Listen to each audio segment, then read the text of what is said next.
ସାପମୋଚନ କବିତା କବି ଜଗନ୍ନାଥ ଦାସ। କବି ଜଗନ୍ନାଥ ଦାସଙ୍କର ଜନ୍ମସ୍ଥାନ କପିଳେଶ୍ୱରପୁର ଶାସନ ପୁରୀ ଜିଲ୍ଲା। ଜନ୍ମ ସମୟ ଆନୁମାନିକ 1497 ଖ୍ରୀଷ୍ଟାବ୍ଦ। ତାଙ୍କର ସୃଷ୍ଟି ସମ୍ପଦ ଗୁଡ଼ିକ ହେଲା ଓଡ଼ିଆ ଭାଗବତ, ଶୈବାଗମ, ମୃଗୁଣୀ ସ୍ତୁତି, କାଳୀୟ ଦଳନ, ଅର୍ଥ କୋଇଲି, ତୁଳାଭିଣା, ଗୁପ୍ତ ଭାଗବତ, ଦାରୁବ୍ରହ୍ମ ଗୀତା, ଧ୍ରୁବ ଚରିତ, ଗୁଣ୍ଡିଚା ବିଜେ, ଶ୍ରୀନାମ ଚନ୍ଦ୍ରିକା, ଅନେକ ଭଜନ ଓ ଜଣାଣ ତଥା ସଂସ୍କୃତ ଭାଷାରେ 5 ଗୋଟି ରଚନା ଜଗନ୍ନାଥ ଦାସଙ୍କ ନାମରେ ନାମିତ। ଭାଗବତର ପ୍ରଣେତା କବି ଜଗନ୍ନାଥ ଦାସ ଓଡ଼ିଆ ସାହିତ୍ୟର ସର୍ବାଧିକ ପରିଚିତ କବି। ଊନବିଂଶ ଶତକରେ ଓଡ଼ିଶାରେ ଆଧୁନିକ ଶିକ୍ଷାର ପ୍ରସାର ହେବା ପୂର୍ବରୁ କେବଳ ଭାଗବତ ପଢ଼ି ଜାଣିବା ଲୋକକୁ ହିଁ ଓଡ଼ିଶାରେ ଶିକ୍ଷିତ ବ୍ୟକ୍ତି ବୋଲି କୁହାଯାଉଥିଲା।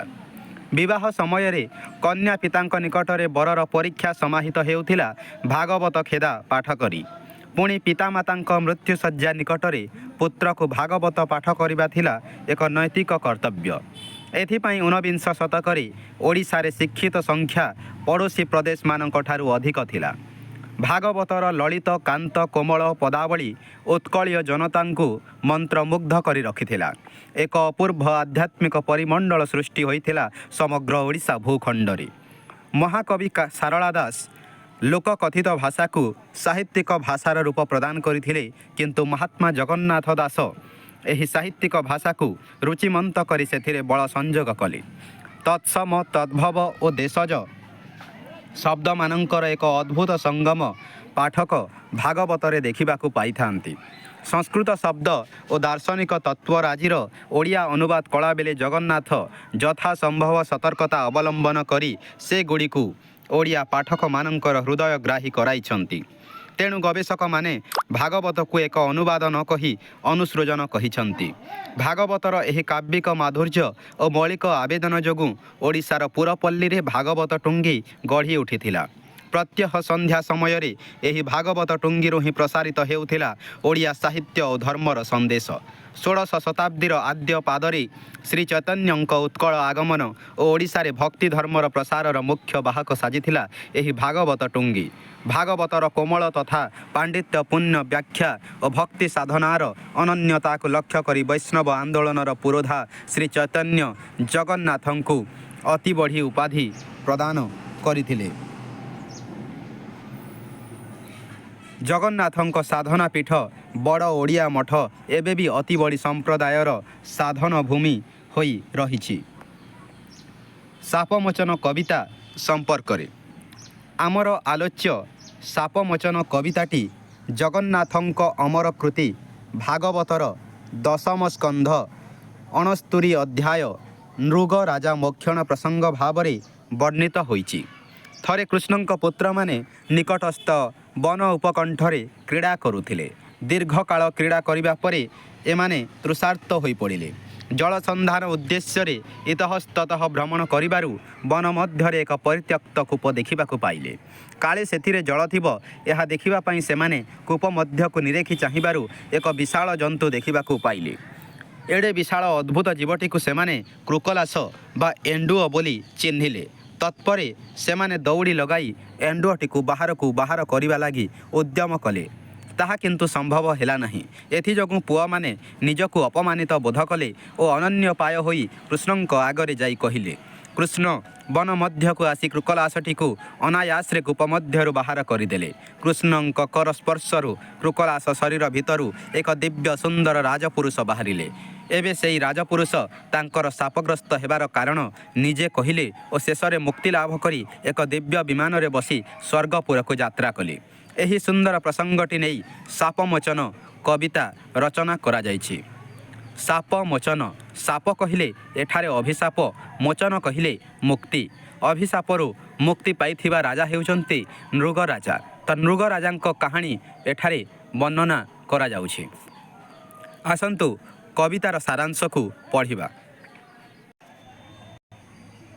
ଆଲୋଚ୍ୟ ସାପମୋଚନ କବିତାର ବକ୍ତା ହେଉଛନ୍ତି ଶୁକଦେବ ଋଷି। ଶ୍ରୋତା ହେଉଛନ୍ତି ହସ୍ତିନାପୁରର ରାଜା ପରୀକ୍ଷିତ। ଶୁକଦେବ ପରୀକ୍ଷିତକୁ କହୁଛନ୍ତି,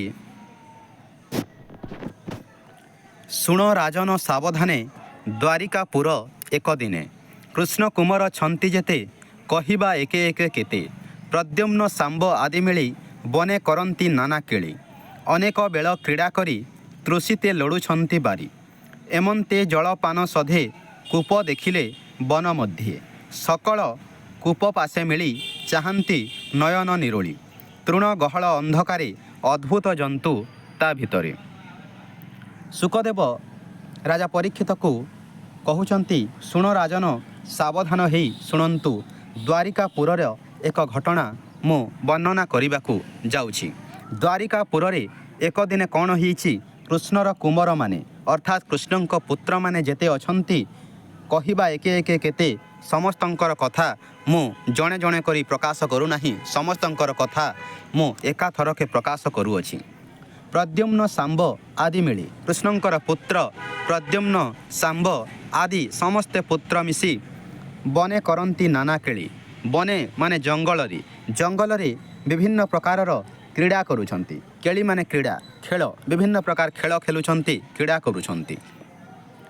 ଅନେକ ବେଳ କ୍ରୀଡ଼ା କରି ତୃଷିତେ ଲୋଡ଼ୁଛନ୍ତି ବାରି, ଅନେକ ସମୟ ଏମାନେ କ୍ରୀଡ଼ା କରି ତୃଷ୍ଣାରେ ବା ଶୋଷରେ ଲୋଡ଼ୁଛନ୍ତି ବାରି, ବାରି କହିଲେ ଜଳ, ଏମନ୍ତେ ଜଳପାନ ସଧେ କୂପ ଦେଖିଲେ ବନ ମଧ୍ୟେ, ଜଳପାନ କାରଣରୁ ସେମାନେ ବନ ମଧ୍ୟରେ ଏକ କୂପକୁ ଦେଖିଛନ୍ତି।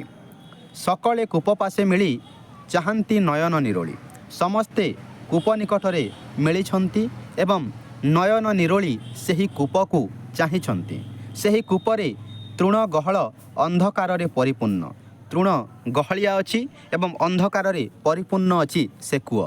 ସେ ତୃଣ ଗହଳ ଅନ୍ଧକାର ଭିତରେ କିନ୍ତୁ ଅଦ୍ଭୁତ ଜନ୍ତୁଟିଏ ରହିଛି, ଅଦ୍ଭୁତ ଜନ୍ତୁ ତା ଭିତରେ ଅର୍ଥାତ୍ କୂପ ଭିତରେ ଗୋଟେ ଅଦ୍ଭୁତ ଜନ୍ତୁ ରହିଛି। ଦିଶଇ ପର୍ବତ ସଦୃଶ ଦେଖି ଚିହ୍ନିଲେ କୃକଲାସ, ବିସ୍ମିତ ଏକ ଆରେ ଚାହିଁ ବୋଲନ୍ତି ଅଙ୍ଗୁଳି ଦେଖାଇ, ଦଣ୍ଡେ ବିଚାରି ଯତ୍ନ କରି ବୋଲନ୍ତି ଦେଖିବା ଉଦ୍ଧରି, ଏତେ ବିଚାରି ଦୟା ବହି ଲାଙ୍ଗୁଳେ ଦଉଡ଼ି ଲଗାଇ, ତୃଣ ବକଳ ଚର୍ମ ପାଶି ନିବିଡ଼େ ବାନ୍ଧିଲେ ଆକର୍ଷି, ଟାଣନ୍ତି ଧରି ଜଣେ ଜଣ ନଚଳେ ତାହାର ଚରଣ, ଦେଖି ଚକିତ କୃଷ୍ଣବାଳେ ସର୍ବେ ଟାଣିଲେ ଏକାବେଳେ। ସେ ଯେଉଁ ଅଦ୍ଭୁତ ଜନ୍ତୁଟି କୂପ ଭିତରେ ପଡ଼ିଛି ତାହା ପର୍ବତ ଆକାରର ଦେଖାଯାଉଛି। ଦେଖି ଚିହ୍ନିଲେ କୃଷ୍ଣର ପୁତ୍ରମାନେ, ତାହା ହେଉଛି କୃକଲାସ।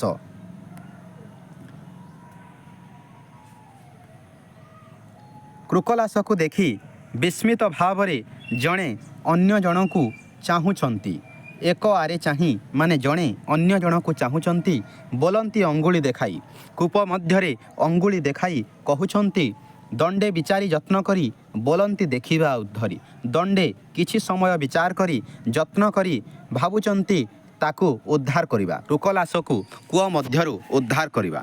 ଏତେ ବିଚାରି ଦୟା ବହି, ବହି ମାନେ ଧାରଣ କରି, ଏତେ ବିଚାର କରି ଦୟା ଧାରଣ କରି ଲାଙ୍ଗୁଳେ ଦଉଡ଼ି ଲଗାଳି, କୃକଲାସର ଲାଙ୍ଗୁଳରେ ଦଉଡ଼ି ଲଗେଇଛନ୍ତି। ସେ ଦଉଡ଼ି ତୃଣ ବକଳ ଚର୍ମ ପାଶ ଦ୍ୱାରା ନିର୍ମାଣ କରାଯାଇଛି।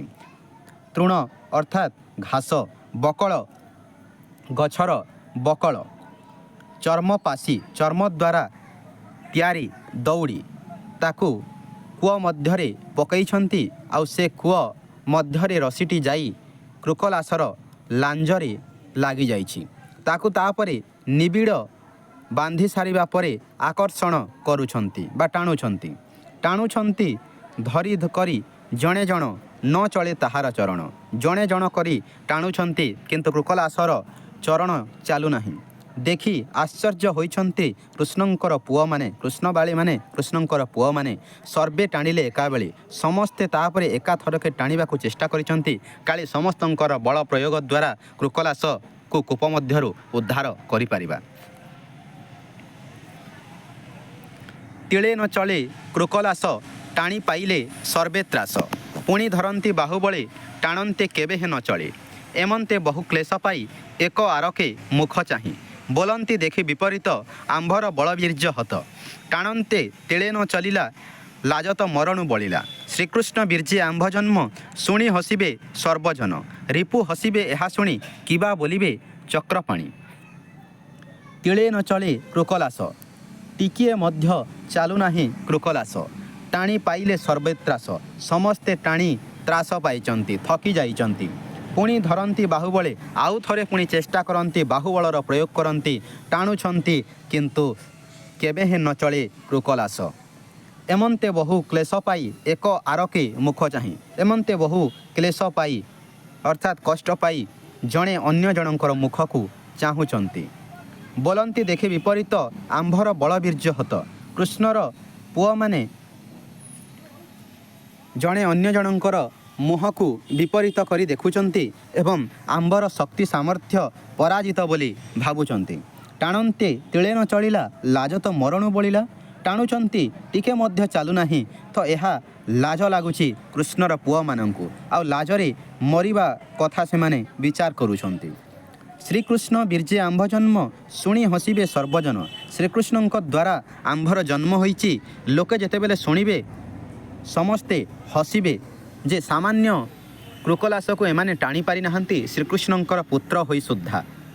ରିପୁ ହସିବେ ଏହା ଶୁଣି ରିପୁ ମାନେ ଶତ୍ରୁ ଶତ୍ରୁମାନେ ହସିବେ ଏହା ଶୁଣି କିବା ବୋଲିବେ ଚକ୍ରପାଣି ଚକ୍ରପାଣି ଚକ୍ରକୁ ଯେ ପାଣିରେ ଧାରଣ କରନ୍ତି ଚକ୍ରକୁ ଯେ ହାତରେ ଧାରଣ କରନ୍ତି ଶ୍ରୀକୃଷ୍ଣ କ'ଣ କହିବେ ଏହା ଶୁଣି ସେମାନେ ବିଚାର କରୁଛନ୍ତି। ରୋହିଣୀ ସୁତ ଶୁଣି ଏହା ଆମ୍ଭର ହୋଇବେ ନିର୍ଦ୍ଦୟା ପୁରେ ହସିବେ ବଧୂଜନେ ବସନ ଆଚ୍ଛାଦି ବଦନେ ନିରାଶେ କୃଷ୍ଣ ପାଶେ ଯାଇ ବୋଲନ୍ତି ଶିରେ କର ଦେଇ ଭୋ ଦେବ ଶୁଣ ସାବଧାନେ ଅଦ୍ଭୁତ କଥା ଘୋର ବନେ ବନ ଗହନେ ଅନ୍ଧକୂପ ତା ମଧ୍ୟେ କୃକଲାସ ରୂପ ପର୍ବତ ପ୍ରାୟତା ଶରୀର ନ ଚଳେ ଅତି ଗୁରୁତର ଓଟାରି ନ ପାରିଲୁ ବଳେ ଟାଣନ୍ତେ ଚରଣ ନ ଚଳେ। ରୋହିଣୀ ସୁତ ଅର୍ଥାତ୍ ବଳରାମ ଶୁଣି ଏହା ଆମ୍ଭରେ ହୋଇବେ ନିର୍ଦ୍ଦୟା ଶ୍ରୀକୃଷ୍ଣଙ୍କର ପୁତ୍ରମାନଙ୍କ ନିକଟରେ ନିର୍ଦ୍ଦୟା ହେବେ ବୋଲି କୃଷ୍ଣର ପୁତ୍ରମାନେ ଭାବୁଛନ୍ତି। ପୁରେ ହସିବେ ବଧୂଜନେ ବସନ ଆଚ୍ଛାଦି ବଦନେ ଦ୍ୱାରିକାପୁରରେ ବଧୂମାନେ ହସିବେ ବୋଲି କୃଷ୍ଣର ପୁତ୍ରମାନେ ବିଚାର କରୁଛନ୍ତି। ସେମାନଙ୍କର ହସିବା ପୁଣି ଏମିତି ଧରଣର ହସ ନୁହେଁ ସେମାନେ କ'ଣ କରିବେ ବସନ ଅର୍ଥାତ୍ ବସ୍ତ୍ରକୁ ଆଚ୍ଛାଦି ମାନେ ଆହରଣ କରି ବଦନରେ ଆହରଣ କରି ବଧୂମାନେ ହସିବେ ଶ୍ରୀକୃଷ୍ଣଙ୍କ ପୁତ୍ରମାନଙ୍କ ଉପରେ ସେ କଥା ସେମାନେ ଚିନ୍ତା କରୁଛନ୍ତି।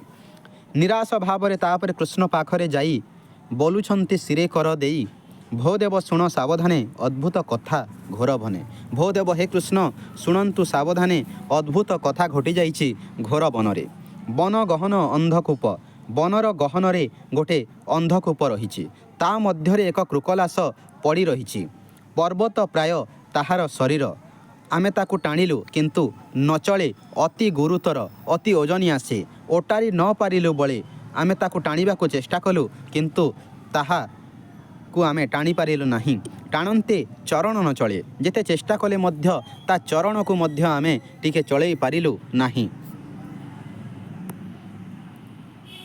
ଏ ବଡ଼ ଲଜ୍ଜା ବିପରୀତ ଶୁଣି ହସିଲେ ଯଦୁନାଥ ବୋଲନ୍ତି ଚାଲ ଯିବା ବନେ ପୋଏ ଧାଇଁଲେ ତୋଷ ମନେ ଏମନ୍ତେ ଘୋର ବନେ ଯାଇ କୂପେ ଚାହିଁଲେ ଭାବଗ୍ରାହୀ ଦେଖିଲେ ଘୋର ଅନ୍ଧକାର ନିର୍ଜଳ ତୃଣେ ମହାଘୋର।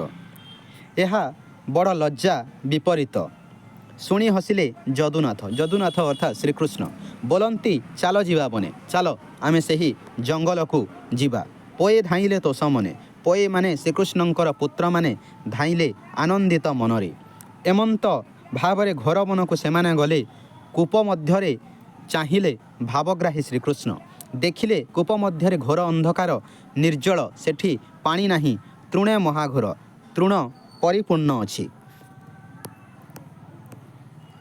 ଅଦ୍ଭୁତ କୃକଲାସ କାଏ ଦିଶଇ ଗିରିଶୃଙ୍ଗ ପ୍ରାୟ ଅଧୋ ବଦନ ଊର୍ଧ୍ୱଲାଞ୍ଜ ଦେଖି ଚକିତ ଦେବରାଜ ଦୟା ସାଗର ଦେବହରି ତା ଲାଞ୍ଜ ବାମ କରେ ଧରି କୁପୁ ତଳିଲେ ଦାମୋଦର ମାଳା ଯେସନେ ମାଳାକାର ତଳି ପକାନ୍ତେ ହୃଷିକେଶ ପ୍ରାଣ ଛାଡ଼ିଲା କୃକଲାସ ଯେଣୁ ଲାଗିଲା କୃଷ୍ଣକର ଦିବ୍ୟ ସ୍ୱରୂପ ହେଲା ତାର ଉଦୟ ଗିରିଶିଖେ ଶଶୀ ଯେସନେ ଗଗନେ ପ୍ରକାଶେ।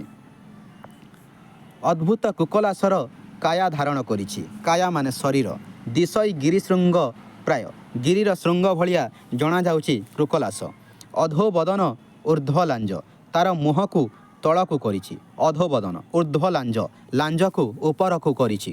ଦେଖି ଚକିତ ଦେବରାଜ, ଦେବରାଜ ଏଠାରେ ଶ୍ରୀକୃଷ୍ଣଙ୍କୁ କୁହାଯାଇଛି।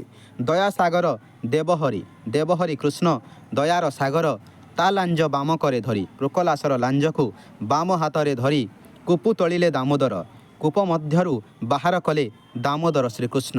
ମାଳା ଯେସନେ ମାଳାକାର, ମାଳା ଟାଣିଲା ଭଳିଆ ସେ କୃଷ୍ଣ କୃକଲାସକୁ ବାହାର କଲେ। ତୋଳି ପକାନ୍ତେ ହୃଷିକେଶ, ପ୍ରାଣ ଛାଡ଼ିଲା କୃକଲାସ।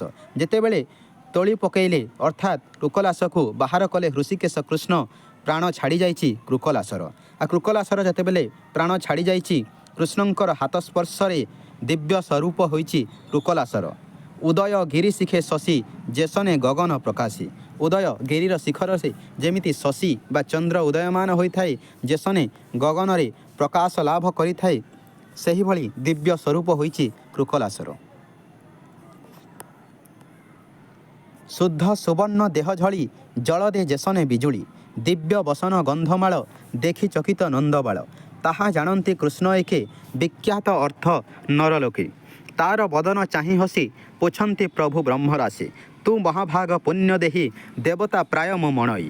କହ ତୁ କେବଳ ପୁରୁଷ, କିମ୍ପା ହୋଇଲୁ କୃକଲାସ। କି ପାପ ବସୁ ଭୋଗ କରି, ଶରୀର ଅନ୍ଧକୂପେ ଭରି। ଶୁଦ୍ଧ ସୁବର୍ଣ୍ଣ ଦେହ ଝଳି ମାନେ ଧାରଣ କରିଛି, ଜଳଦେ ଯେସନେ ବିଜୁଳି। ବିଜୁଳି ଯେମିତି ଚମକୁଥାଏ, ସେହିଭଳିଆ ଜଳରେ ବିଜୁଳି ଚମକିଲା ଭଳିଆ ଚମକୁଛି କୃକଲାସ। ଦିବ୍ୟ ବସନ ଗନ୍ଧମାଳ, ଦେଖି ଚକିତ ନନ୍ଦବାଳ। ଦିବ୍ୟ ବସନ ଅର୍ଥାତ୍ ଦିବ୍ୟ ବସ୍ତ୍ର ଧାରଣ କରିଛି, ସୁଗନ୍ଧିତ ମାଳା ଧାରଣ କରିଛି, ଦେଖି ଚକିତ ହୋଇଯାଇଛନ୍ତି ନନ୍ଦବାଳ। ନନ୍ଦବାଳ ମାନେ ଶ୍ରୀକୃଷ୍ଣ। ତାହା ଜାଣନ୍ତି କୃଷ୍ଣ ଏକେ, ବିଖ୍ୟାତ ଅର୍ଥ ନରଲୋକେ। କୃଷ୍ଣ ସବୁକିଛି ଜାଣିଛନ୍ତି, କାରଣ ବିଖ୍ୟାତ ଅର୍ଥରେ ନରଲୋକଙ୍କର ସମସ୍ତ କଥା ଜାଣିଥାନ୍ତି ଶ୍ରୀକୃଷ୍ଣ। ତାର ବଦନ ଚାହିଁ ହସି, ସେହି ଦିବ୍ୟ ସ୍ୱରୂପ ପୁରୁଷର ବଦନକୁ ଶ୍ରୀକୃଷ୍ଣ ଚାହିଁ ହସି ଦେଇଛନ୍ତି ଏବଂ ପ୍ରଶ୍ନ କରୁଛନ୍ତି ପ୍ରଭୁ ବ୍ରହ୍ମରାଶି ଶ୍ରୀକୃଷ୍ଣ, ତୁ ମହାଭାଗ ପୁଣ୍ୟ ଦେହି। କୃକଲାସର ଦିବ୍ୟ ସ୍ୱରୂପ ହେଇଛି, ଦିବ୍ୟ ସ୍ୱରୂପକୁ କୃଷ୍ଣ ପ୍ରଶ୍ନ କରୁଛନ୍ତି, ତୁ ମହାଭାଗ ପୁଣ୍ୟ ଦେହି, ଦେବତା ପ୍ରାୟ ମୁଁ ମଣଇ। ମୁଁ ତୋତେ ଦେବତା ବୋଲି ଭାବୁଛି। କହ ତୁ କେବଳ ପୁରୁଷ, କିମ୍ପା ହୋଇଲୁ କୃକଲାସ। କାହିଁକି ତୁ କୃକଲାସ ହେଇଛୁ? ତୁ କହ କେଉଁ ପୁରୁଷ, କେଉଁ ପାପ ଭୋଗ କରି ଶରୀର ତୋର ଅନ୍ଧକୂପେ ଭରି କରି ପଡ଼ି ରହିଛି, ଏ କାହାଣୀ ମୋତେ କୁହ। ଏ କୂପେ ଅଛୁ କେତେ କାଳ, କହ ନ କରି ଅବହେଳ। ତୁହି ତ ନୋହୁ ପାପିଜନ, କହ ଏ କେବଳ ବିଧାନ। ଶୁଣିତେ ଯୋଗ୍ୟ ଯେବେ ମୁହିଁ, କହ ନିର୍ଭୟ ଚିତ୍ତ ହୋଇ। ଏମନ୍ତ ବାକ୍ୟ ଶୁଣି ଆନନ୍ଦେ କହେ ନୃପମଣି। ଏ କୂପେ ଅଛୁ କେତେ କାଳ, ଶ୍ରୀକୃଷ୍ଣ ପ୍ରଶ୍ନ କଲେ, ହେ ଦିବ୍ୟ ସ୍ୱରୂପ ପୁରୁଷ, ଏଇ କୂପ ମଧ୍ୟରେ କେତେ ସମୟ ଅଛି ତମେ ଏଠାରେ ରହିଅଛ? ଅବହେଳା ନ କରି ମୋତେ କହ। ତୁ ତ ପାପିଜନ ଭଳିଆ ଲାଗୁନାହୁଁ। ଏହାର ବିଧାନ ମୋତେ କହ, କ'ଣ ଏହାର ବିଧାନ? ଶୁଣି ତ ଯୋଗ୍ୟ ଯେବେ ମୁହିଁ, କହ ନିର୍ଭୟ ଚିତ୍ତ ହୋଇ। ଶୁଣି ତାପରେ ଯୋଗ୍ୟ ଯେତେବେଳେ ହେଲେ ଦିବ୍ୟ ପୁରୁଷ ନିର୍ଭୟ ଚିତ୍ତ ହୋଇ ନିଜର କଥାକୁ ପ୍ରକାଶ କରୁଛନ୍ତି। କୃଷ୍ଣଙ୍କର ବାକ୍ୟ ଶୁଣି ଆନନ୍ଦରେ କହୁଛନ୍ତି ନୃପମଣି ନିଜର ଚରିତ।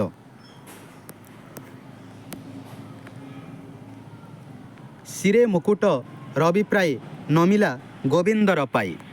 ଭୋନାଥ ନୃଗରାଜା ମୁହିଁ, ଇକ୍ଷ୍ୱାକୁ ବଂଶେ ଜାତ ହୋଇ।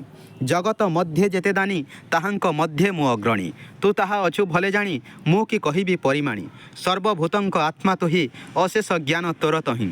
ତୁ ନାଥ ଭଲେ ଏହା ଜାଣୁ, କେବଳ ମୋତେ ପରିମାଣୁ। ତଥାପି ଆଜ୍ଞା ଘେନି ଶିରେ, କହିବି ତୋହର ଛାମୁରେ। ସେହି ରାଜାଙ୍କର ଶିରରେ ଅର୍ଥାତ୍ ମୁଣ୍ଡରେ ମୁକୁଟ ଅଛି, ରବି ପ୍ରାୟ ସୂର୍ଯ୍ୟ ଭଳିଆ ମୁକୁଟ ଧାରଣ କରିଛି। ନମିଲା ଗୋବିନ୍ଦର ପାଏ, ନମିଲା ମାନେ ନମସ୍କାର କଲା, ଗୋବିନ୍ଦଙ୍କର ପାଏ ମାନେ ପାଦରେ, ପାଦରେ ନମସ୍କାର କଲା। ଆଉ ସେଇ ରାଜା କହୁଛନ୍ତି, ଭୋ ନାଥ, ହେ ନାଥ ଶ୍ରୀକୃଷ୍ଣ, ନୃଗ ରାଜା ମୁହିଁ, ମୁଁ ହେଉଛି ନୃଗ ରାଜା। ଇକ୍ଷ୍ୱାକୁ ବଂଶେ ଜାତ ହୋଇ, ମୁଁ ଇକ୍ଷ୍ୱାକୁ ବଂଶରେ ଜାତ ହୋଇଥିଲି। ଜଗତ ମଧ୍ୟରେ ଯେତେ ଦାନୀ ଥିଲେ, ସମସ୍ତ ଦାନୀଙ୍କ ମଧ୍ୟରେ ମୁଁ ଅଗ୍ରଣୀ ଦାନୀ, ମୁଁ ଶ୍ରେଷ୍ଠ ଦାନୀ। ତୁ ତାହା ଅଛୁ ଭଲ ଭାବରେ ଜାଣି, ମୁଁ କି କହିବି ପ୍ରମାଣ କରି। ସର୍ବଭୂତଙ୍କ ଆତ୍ମା ତୁହି, ତୁ ସର୍ବଭୂତଙ୍କର ଆତ୍ମା। ସବୁକିଛି ତୁ ଜାଣିଛୁ, ଅତୀତ ଭବିଷ୍ୟତ ବର୍ତ୍ତମାନ ସବୁ ଜାଣିଛୁ। ଅଶେଷ ଜ୍ଞାନ ତୋର ଅଛି। ତୁ ନାଥ ଏହା ଭଲ ଭାବରେ ଜାଣୁଛୁ, କେବଳ ମୋତେ ପ୍ରମାଣ କରୁଛୁ। ତଥାପି ତୋର ଆଜ୍ଞା ପାଇ ମୁଁ ମୋର କାହାଣୀ ତୋର ଛାମୁରେ ତୋର ଶ୍ରୀଚରଣରେ ମୁଁ କହିବାକୁ ଯାଉଛି, ଶୁଣନ୍ତୁ। ଭୋନାଥ ଶୁଣ ମୋ ବଚନ, ଅନେକ ଦେଲି ଗୋରୁଦାନ। ସଂଖ୍ୟା କରିବି ମୁହିଁ କେତେ, ଶୁଣ ଉପମା କହୁଁ ତତେ। ଭୂମିରେ ଅଛି ଯେତେ ଧୂଳି, ଗଗନେ ଯେତେ ତାରାବଳି, ବରଷା ଧାରା ଯେତେ ହୋଇ ଏହି ପ୍ରମାଣେ ଦେଲି ଗାଇ। କ୍ଷୀର ସମ୍ପୂର୍ଣ୍ଣ ରୂପବନ୍ତୀ, ସାଧୁ ତରୁଣ ବତ୍ସାବତୀ, ସୁନ୍ଦର ସୁକପିଳ ବର୍ଣ୍ଣ, ସୁବର୍ଣ୍ଣ ଶୃଙ୍ଗ ଗୁଣପୂର୍ଣ୍ଣ, ଖୁରରେ ରଜତ ଖଞ୍ଜଣି, ଉଚିତ ଧନେ ତାହା କିଣି, ଦୋହନ ଅର୍ଥେ କାଂସ୍ୟ ପାତ୍ର, ବସ୍ତ୍ର କୁସୁମ ମାଳାଗାତ୍ର। ଭୋନାଥ ଶୁଣ ମୋ ବଚନ, ଅନେକ ଦେଲି ଗୋରୁଦାନ। ସଂଖ୍ୟା କରିବି ମୁହିଁ କେତେ, ଶୁଣ ଉପମା କହୁ ତତେ। ମୁଁ ତାକୁ ସଂଖ୍ୟାରେ କହିପାରିବି ନାହିଁ, କାରଣ ଭୂମିରେ ଯେତେ ଧୂଳି ଅଛି, ଗଗନରେ ଯେତେ ତାରାଗୁଡ଼ିକ ଅଛନ୍ତି, ବର୍ଷାର ଧାରା ଯେତେ ଅଛି, ସେହି ପ୍ରମାଣରେ ମୁଁ ଗାଈ ଦାନ କରିଥିଲି। ସେହି ଗାଈ ସାଧାରଣ ଗାଈ ନୁହନ୍ତି, କ୍ଷୀର ସମ୍ପୂର୍ଣ୍ଣ ରୂପବନ୍ତୀ ଗାଈ କ୍ଷୀର ସମ୍ପୂର୍ଣ୍ଣ ଦେଇଥାନ୍ତି। ସାଧୁ ତରୁଣ ବତ୍ସାବତୀ, ସାଧୁ ଗାଈ ତରୁଣ ଅର୍ଥାତ୍ ଯୌବନରେ ଅବନୀତା ଗାଈ, ବତ୍ସାବତୀ ବତ୍ସ ଧାରଣ କରିଛନ୍ତି ସେହି ଗାଈ। ସୁନ୍ଦର ସେ ଗାଈ, ସୁକପିଳ ବର୍ଣ୍ଣ, ସୁବର୍ଣ୍ଣ ଶୃଙ୍ଗ ଗୁଣପୂର୍ଣ୍ଣ, ସୁବର୍ଣ୍ଣ ଶୃଙ୍ଗ ଧାରଣ କରିଛନ୍ତି ଗୁଣପୂର୍ଣ୍ଣ ଗାଈ। ଖୁରରେ ରଜତ ଖଞ୍ଜଣି, ରଜତ ମାନେ ରୂପା, ତାଙ୍କର ଖୁରରେ ରଜତ ଖଞ୍ଜଣି ଅଳଙ୍କାର ଭଳିଆ ଦିଶୁଛି। ଉଚିତ ଧନେ ତାହା କିଣି, ତାକୁ ସେହି ଗାଈମାନଙ୍କୁ ମୁଁ ଉଚିତ ଧନରେ କିଣିଥିଲି। ଦୋହନ ଅର୍ଥେ କାଂସ୍ୟ ପାତ୍ର, ବସ୍ତ୍ର କୁସୁମ ମାଳାଗାତ୍ର। ମୁଁ ସେହି ଗାଈମାନଙ୍କର ଗୋରସକୁ କାଂସ୍ୟ ପାତ୍ରରେ ଧୋଉଥିଲି, ବସ୍ତ୍ର କୁସୁମ ମାଳା ଗାତ୍ରରେ ତାଙ୍କୁ ରଖୁଥିଲି, ଉପଯୁକ୍ତ ବସ୍ତ୍ର ତାଙ୍କୁ ଦଉଥିଲି। ଗନ୍ଧ ଚନ୍ଦନ ମାଳ ସାଜି, ଷଡ଼ର୍ଘେ ବିପ୍ର ପାଦ ପୂଜି, ବରିଲି ଯେମନ୍ତ ବ୍ରାହ୍ମଣ, ଭୋନାଥ ସାବଧାନେ ଶୁଣ, ଯୁବା ସୁଗୁଣ ସାଧୁଶୀଳ, ଦରିଦ୍ର କୁଟୁମ୍ବ ଗହଳ। ଗନ୍ଧ ଚନ୍ଦନ ମାଳ ସଜସାଜ କରି, ଷଡ଼ ଅର୍ଘ୍ୟରେ ବିପ୍ର ପାଦକୁ ପୂଜା କରି, ବରିଛି ଯେମନ୍ତ ବ୍ରାହ୍ମଣ, ଭୋନାଥ ସାବଧାନେ ଶୁଣ। ଯୁବା ସୁଗୁଣ ସାଧୁଶୀଳ, ଯୁବକ ଉତ୍ତମ ଗୁଣ ସମ୍ପୂର୍ଣ୍ଣ ସାଧୁ ବ୍ୟକ୍ତିମାନଙ୍କୁ, ଦରିଦ୍ର କୁଟୁମ୍ବ ଗହଳ ସାଧୁ ବ୍ୟକ୍ତିମାନଙ୍କୁ ମୁଁ ଉତ୍ତମ ବ୍ରହ୍ମଚର୍ଯ୍ୟ ଦୀକ୍ଷା ନେଇ, ବେଦାଧ୍ୟୟନେ ମନ୍ତ୍ର ଶିକ୍ଷା କରି ମୁଁ ଦାନ କରିଛି। ଉତ୍ତମ ବ୍ରହ୍ମଚର୍ଯ୍ୟ ଦୀକ୍ଷା, ବେଦାଧ୍ୟୟନେ ମନ୍ତ୍ର ଶିକ୍ଷା, ଏମନ୍ତ ବିପ୍ରେ ସାବଧାନ, ସୁପୁଣ୍ୟେ କାଳେ ଦେଲି ଦାନ। ଅଧିକ ଦାନ ଦେଲି ଯେତେ, ଶୁଣ କହିବା ତୋ ଅଗ୍ରତେ। ଗୋଚର୍ମ ମାପେ ଭୂମିଦାନ, ଶୁଦ୍ଧ ସୁବର୍ଣ୍ଣ ଆୟତନ, ଗଜ ତୁରଗ କନ୍ୟା ଦାସୀ, ତିଳ ପର୍ବତ ଧାନ୍ୟ ରାଶି। ଭୋଗ ସମ୍ପୂର୍ଣ୍ଣ ସୁଖସଜ୍ଜା, ବସ୍ତ୍ରଭୂଷଣ ବଳିଭୋଜା, ଯଜ୍ଞେ ସୁବର୍ଣ୍ଣ ରଥ ଯେତେ, ସଂଖ୍ୟାରେ କହିବି ମୁଁ କେତେ। ଦେବ ମନ୍ଦିରେ ଜଳ ଅନ୍ନ, ସୁମିଷ୍ଟ ପବିତ୍ର ଭୋଜନ। ଉତ୍ତମ ବ୍ରହ୍ମଚର୍ଯ୍ୟ ଦୀକ୍ଷା ନେଇ, ବେଦ ଅଧ୍ୟୟନ ମନ୍ତ୍ର ଶିକ୍ଷା କରି, ମୁଁ ବିପ୍ରମାନଙ୍କୁ ସାବଧାନ ଭାବରେ ସୁପୁଣ୍ୟ କାଳରେ ଦେଲି ଦାନ। ଅଧିକ ଦାନ ଦେଲି ଯେତେ, ଶୁଣ କହୁଛି ତୋ ଆଗରେ। ଗୋ ଚର୍ମ ମାପେ ଭୂମି ଦାନ ଦେଲି। ଗୋ ଅର୍ଥାତ୍ ଗାଈମାନଙ୍କର ଚର୍ମ ମାପରେ ଭୂମି ଦାନ ଦେଇଛି। ଶୁଦ୍ଧ ସୁବର୍ଣ୍ଣ ଆୟତନ ଭୂମି ମୁଁ ଦାନ କରିଛି। ଗଜ ଦାନ କରିଛି ମାନେ ହାତୀ, ତୁରଗ ମାନେ ଘୋଡ଼ା, କନ୍ୟା ଦାସୀ ଦାନ କରିଛି। ତିଳ ପର୍ବତ ଧାନ୍ୟ ରାଶିଗୁଡ଼ିକ ଦାନ କରିଛି। ଭୋଗ ସମ୍ପୂର୍ଣ୍ଣ ପାଇଁ ସୁଖସଜ୍ଜା ଦାନ କରିଛି। ବସ୍ତ୍ର ଦାନ କରିଛି। ଭୂଷଣ ମାନେ ଅଳଙ୍କାର ଦାନ କରିଛି। ଉତ୍ତମ ଭୋଜନ ଦାନ କରିଛି। ଯଜ୍ଞେ ସୁବର୍ଣ୍ଣ ରଥ ଯେତେ, ସଂଖ୍ୟାରେ କହିବି ମୁଁ କେତେ। ସୁବର୍ଣ୍ଣ ରଥ ମଧ୍ୟ ଦାନ କରିଛି। ଦେବ ମନ୍ଦିରରେ ଜଳ ଅନ୍ନ ଦାନ କରିଛି। ସୁମିଷ୍ଟ ସୁସ୍ୱାଦୁ ପବିତ୍ର ଭୋଜନ ଦାନ କରିଛି। ଏମନ୍ତେ ନାନା ଦାନ କରି, କିଞ୍ଚିତେ ପାପ ମୁଁ ଆଚରି। ବ୍ରାହ୍ମଣ ଦାନ ନେଲା ଗାଈ, ଫିଟି ପଶିଲା ଗୋଷ୍ଠେ ଯାଇ। ଅଜ୍ଞାତେ ନ ଜାଣି ପ୍ରଭାତେ, ଦାନ ମୁଁ ଦେଲି ବିପ୍ର ହସ୍ତେ। ବ୍ରାହ୍ମଣ ଧେନୁ ଘେନି ଯାଆନ୍ତେ, ବିପ୍ର ଦେଖିଲା ରାଜପଥେ। ତା ନିଜ ଧେନୁ ଚିହ୍ନି ବଳେ, ତକ୍ଷଣେ ଧଇଲା ଲାଙ୍ଗୁଳେ। ବୋଇଲା ମୋର ଧେନୁ ଏହି, ହଜିଲା ଲୋଡ଼ୁଅଛି ମୁହିଁ।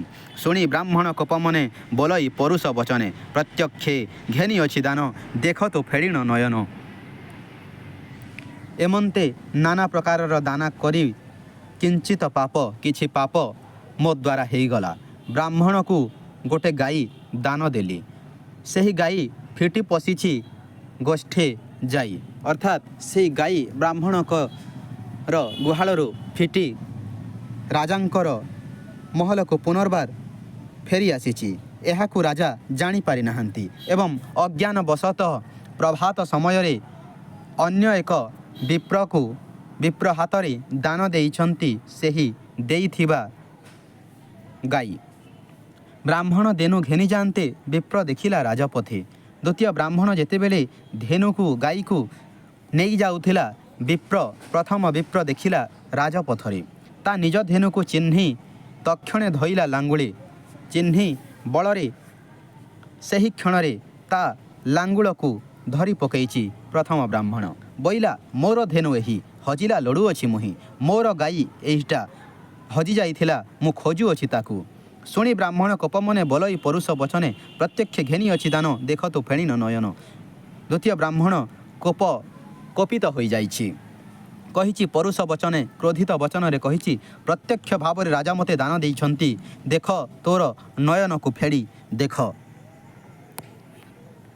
जल तुलसी कुशहस्ते तिल ही देख तु प्रत्यक्षे ए धेनु केमंत तोहर शुणी बोलई विप्रवर। देख जल तुलसी कुशहस्त को देख तिल ही देख तु प्रत्यक्षे मते राजा तिल देई जल तुलसी कुश देई सम्मानित करी मते ए धेनु देइछन्ति ए धेनु तोर केमिति हेला शुणी अन्य विप्रवर कहउछन्ति।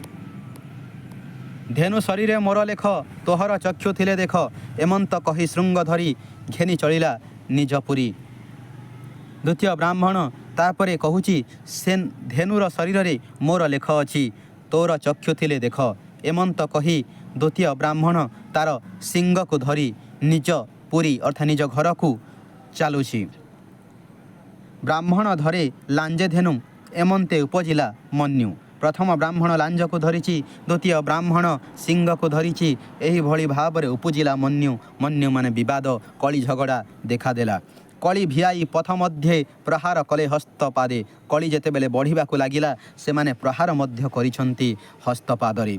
एमंत उच्चवाच होई मिलिले मोर पुरे जाई एमंत उच्चवाच कथाबार्ता होई नृगराजा कहउचन्ति मोर पुरे जाई मिसिछन्ति। ब्राह्मण मोर मुख चाहि बोलई कोपभर होई तू मोर हस्ते धेनु देई एबे हरिलु किस पाई। प्रथम ब्राह्मण कहूची तू मोर हस्तरे धेनु दान करिथिलु एबे काहेकि हरण कलु। उत्सर्ग दान जेहु हरे अंते नरक भोग करे जे विप्र प्रतिग्रह त्यागे से पड़ई दुख भोगे। एमंत विप्र वाक्य शुणी वज्र पड़िला शिरेमणि मने पाइली महाभय कातरे कंपे मोर काय।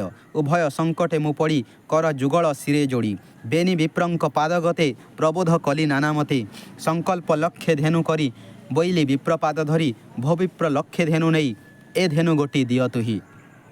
प्रथम ब्राह्मण कहउचन्ति उत्सर्ग दान जेहु हरे देइथिबा दान को जे हरण करे से नर्कगामी होइथाए नर्क भोग करिबाकू पड़े। जे विप्र प्रतिग्रह त्यागे जो ब्राह्मण गोटे जजमानक घर त्याग करी चली जाए सही जजमान दुख भागरे पड़ी थाए।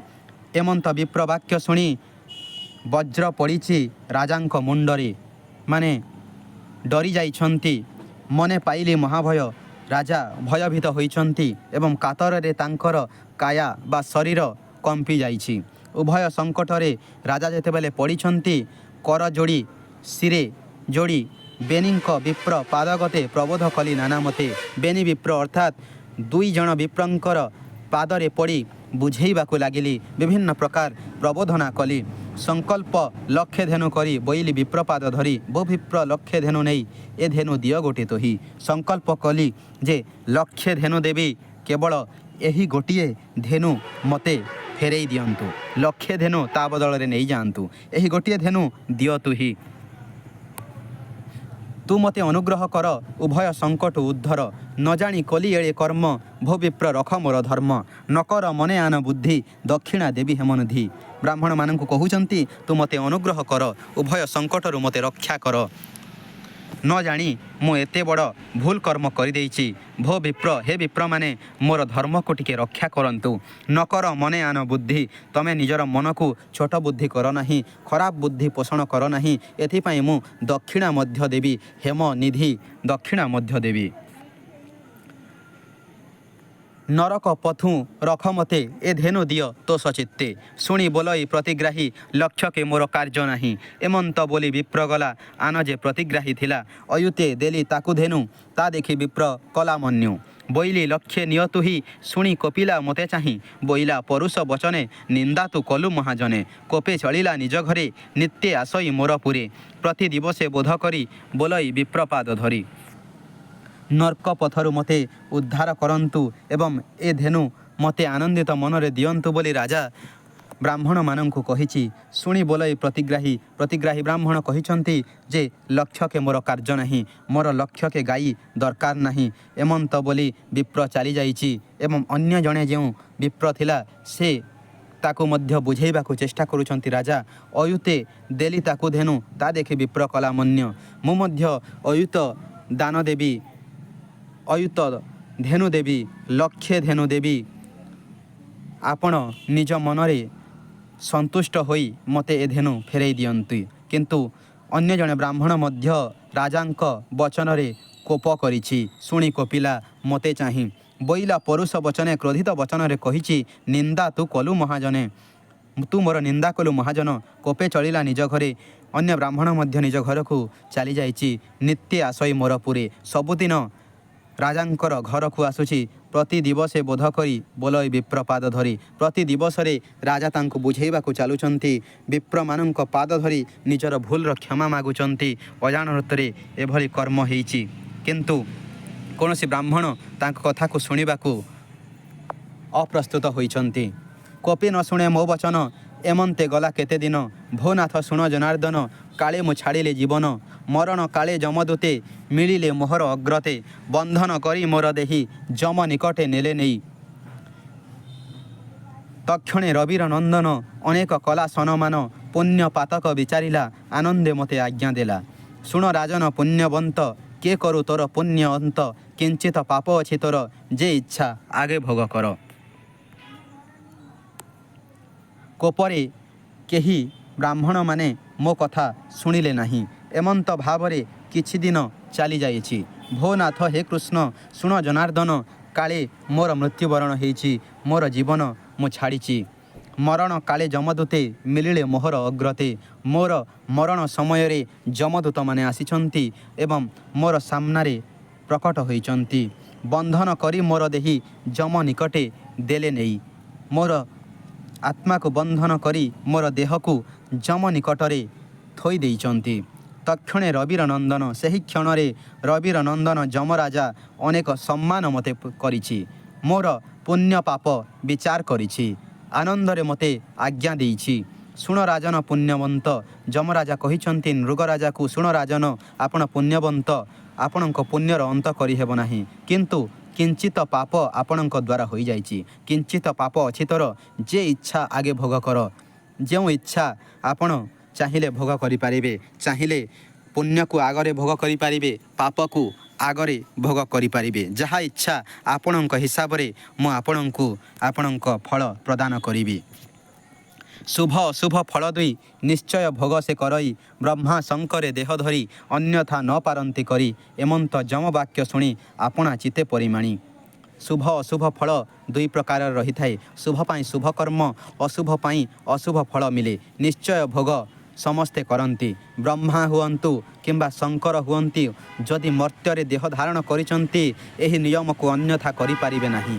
ଏହି ଯମବାକ୍ୟ ଶୁଣି ଆପଣା ଚିତ୍ତକୁ ପ୍ରମାଣ କରି ଅନେକ ଅଛି ପୁଣ୍ୟରାଶି କିଞ୍ଚିତେ ପାତକ ପ୍ରକାଶୀ ଆଗ ଭୁଞ୍ଜିବି ପାପ ଭାର ଏ ଦୁଃଖ ଘୋର ଭୟଙ୍କର ପଛେ ଭୁଞ୍ଜିବି ପୁଣ୍ୟ ମୁହିଁ ଯମ ବୋଇଲେ ଦୂତେରାଇ ବ୍ରହ୍ମସ୍ୱ ପାପ ମହାଘୋର ଏହାକୁ କୃକଲାସ କର ବନ ଗହନ ଅନ୍ଧକୂପେ ଅନେକ କାଳ ଥାଉ ପାପେ ଏମନ୍ତ ବୋଲୁ ବୋଲୁ ଯମ ଲଭିଲି କୃକଲାସ ଜନ୍ମ ଆତ୍ମ ସଂଯୋଗ କାଳେ ମୁହିଁ ଡାକିଲି କର ମୋତେ ତ୍ରାହି ତା ଶୁଣି ଯମ ଦୟା କଲା ପ୍ରସନ୍ନେ ମୋତେ ଆଜ୍ଞା ଦେଲା। ଅନେକ ପୁଣ୍ୟ ମୋର ଥିଲା କିଞ୍ଚିତେ ପାତକ ପ୍ରକାଶୀ କମ୍ ପାପ ଥିଲା କିଛି ପାପ ଥିଲା ତ ମୃଗରାଜ ଯମରାଜଙ୍କୁ କହିଛି ଆଗ ମୁଁ ଭୁଞ୍ଜିବି ପାପ ଭାର ଆଗ ପାପ ଭାରକୁ ଗ୍ରହଣ କରିବି ଭୁଞ୍ଜିବି ମାନେ ଗ୍ରହଣ କରିବି ଏ ଦୁଃଖ ଘୋର ଭୟଙ୍କର କାରଣ ପାପର ପରିଣାମ ଦୁଃଖ ହୋଇଥାଏ ପଛେ ଭୁଞ୍ଜିବି ପୁଣ୍ୟ ମୁହିଁ ଯମ ବୋଲେଇ ଦୂତେରାଇ ମୃଗରାଜା କହିଛନ୍ତି ପୁଣ୍ୟର ଭାରକୁ ମୁଁ ପରେ ଗ୍ରହଣ କରିବି। ଏହା ଶୁଣି ଯମ ନିଜର ଏକ ଯମଦୂତକୁ ଡକେଇଛନ୍ତି ଆଉ କହିଛନ୍ତି ଯମଦୂତକୁ ବ୍ରହ୍ମସ୍ୱ ପାପ ମହାଘୋର। ବ୍ରହ୍ମସ୍ୱ ପାପ ମାନେ ବ୍ରାହ୍ମଣ ପାପ। ବ୍ରହ୍ମ ପାପ ହେଉଛି ମହାଘୋର ପାପ। ଏହାକୁ କୃକଲାସ କର। ମୃଗରାଜାଙ୍କୁ କୃକଲାସ କରିଦିଅ। ବନ ଗହନ ଅନ୍ଧକୂପରେ ଥାଉ ଅନେକ କାଳ ଥାଉ ପାପି। ବନ ଗହନ ଦ୍ୱାରିକା ମଧ୍ୟରେ ଏକ ଜଙ୍ଗଲ ଅଛି। ସେହି ଜଙ୍ଗଲର ଗହନରେ ଗୋଟିଏ ଅନ୍ଧକୂପ ଅଛି। ସେହି ଅନ୍ଧକୂପରେ ଅନେକ କାଳ ପାପ ଭୋଗ କରୁଥାଉ ଏଇ ମୃଗରାଜା। ଏମନ୍ତ ଯେତେବେଳେ ବୋଲୁ ବୋଲୁ ଯମ ଲଭିଲେ କୃକଲାସ ଜନ୍ମ। ଯେତେବେଳେ ଯମରାଜା ଏହା କହିଲେ ସେତିକିବେଳେ ଯମର ଦୂତ ମୋତେ କୃକଲାସ କରି ସେହି ବନ ଗହନ ଅନ୍ଧକୂପରେ ପୂରେଇ ଦେଇଛି। ଆତ୍ମସଂଯୋଗ କାଳରେ ମୁହିଁ ଡାକିଲି କର ମୋତେ ତ୍ରାହି। ଆତ୍ମସଂଯୋଗ କାଳରେ ମୁଁ ତ୍ରାହି ଡାକିଛି। ତା ଶୁଣି ଯମ ମୋ ଉପରେ ଦୟା କରିଛି ଆଉ ପ୍ରସନ୍ନରେ ମୋତେ ଆଜ୍ଞା ଦେଇଛି। ଏ ପାପ ଅନ୍ତେ ମହିପାଳ ଭେଟିବୁ ମଦନ ଗୋପାଳ। ସେ କୃଷ୍ଣ କର ଲାଗି ତୁହି ତକ୍ଷଣେ ଦିବ୍ୟ ତନୁ ବହି। ସ୍ୱର୍ଗେ ବସିବୁ ପୁଣ୍ୟ ବଳେ ନିଜ ସୁକୃତ ତପ ଫଳେ। ଭୋନାଥ ତୋର ଆଜ୍ଞା ବଳେ କହିଲି ପଦ୍ମପାଦ ତଳେ। ଏମନ୍ତ କହି ମୃଗରାଜା କୃଷ୍ଣ ଚରଣେ କଲା ପୂଜା। କିରୀଟ ଅଛି ଶିର ମଧ୍ୟେ ନମିଲା କୃଷ୍ଣ ପଦ୍ମପାଦେ। ତକ୍ଷଣେ ବସି ଦିବ୍ୟ ରଥେ ବିଜୟ କଲା ଶୂନ୍ୟ ପଥେ। ଯମରାଜା କୃକଲାସକୁ କହିଛନ୍ତି ଏଇ ପାପର ଅନ୍ତରେ ମହିପାଳ ମଦନ ଗୋପାଳଙ୍କୁ ଭେଟିବୁ। ମହିର ରକ୍ଷକ ମହିର ପାଳନକର୍ତ୍ତା ବିଷ୍ଣୁ ଯିଏକି ମଦନ ଗୋପାଳ ରୂପରେ ଆସିବେ ଶ୍ରୀକୃଷ୍ଣ ରୂପ ଧାରଣ କରିବେ। ସେହି କୃଷ୍ଣଙ୍କର ହାତ ଲାଗିଲେ ତୁହି ସେହି କ୍ଷଣରେ ଦିବ୍ୟ ତନୁ ଅର୍ଥାତ୍ ଦିବ୍ୟ ଶରୀର ଧାରଣ କରିବୁ। ତୋର ଦିବ୍ୟ ସ୍ୱରୂପ ହେବ। ସ୍ୱର୍ଗେ ବସିବୁ ପୁଣ୍ୟ ବଳେ। ତୋର ପୁଣ୍ୟ ଫଳରେ ତୁ ସ୍ୱର୍ଗରେ ବସିବୁ। ନିଜ ସୁକୃତ ତପ ଭଳି ନିଜର ଉତ୍ତମ କାର୍ଯ୍ୟ ପାଇଁ ତୋର ଉତ୍ତମ ତପ ଫଳରେ ତୁ ସ୍ୱର୍ଗକୁ ଫେରି ଆସିବୁ। ଭୋନାଥ ତୋର ଆଜ୍ଞା ପାଇ କହିଲି ପଦ୍ମପାଦ ତଳେ। ତୋର ପଦ୍ମପାଦ ତଳରେ ମୃଗରାଜା ନିଜର ଦିବ୍ୟ ପୁରୁଷ ହେବାର କଥା ଅଭିଶପ୍ତ ଜୀବନର କଥା ପ୍ରକାଶିତ କଲା। ଏମନ୍ତ କହି ମୃଗରାଜା କୃଷ୍ଣ ଚରଣେ କଲା ପୂଜା। ଏହା କହି ମୃଗରାଜା କୃଷ୍ଣର ପାଦରେ ପୂଜା କରିଛି। କିରୀଟ ଅଛି ଶିର ମଧ୍ୟେ ନମିଲା କୃଷ୍ଣ ପଦ୍ମପାଦେ। କୀର୍ତ୍ତି ଅଛି କିରୀଟ ଅଛି ମୃଗରାଜାଙ୍କର ଶିରରେ ନମସ୍କାର କଲା କୃଷ୍ଣଙ୍କ ପଦ୍ମପାଦରେ ଏବଂ ସେହି କ୍ଷଣରେ ଦିବ୍ୟ ରଥରେ ବସି ବିଜୟ କଲା ଶୂନ୍ୟ ପଥେ ଅର୍ଥାତ୍ ସ୍ୱର୍ଗପୁରକୁ ଯାତ୍ରା କଲା। ତ ଆଲୋଚ୍ୟ ସାପମୋଚନ କବିତାଟି ମୃଗରାଜାଙ୍କର ଶାପିତ ଜୀବନର କାହାଣୀ ଥିଲା। କୃଷ୍ଣଙ୍କର ହାତ ସ୍ପର୍ଶରେ ସେ ସାପରୁ ମୁକ୍ତି ଲାଭ କରିଛି। ତେଣୁ କବିତାର ନାମକରଣ ସାପମୋଚନ ରଖାଯାଇଛି। ଧନ୍ୟବାଦ।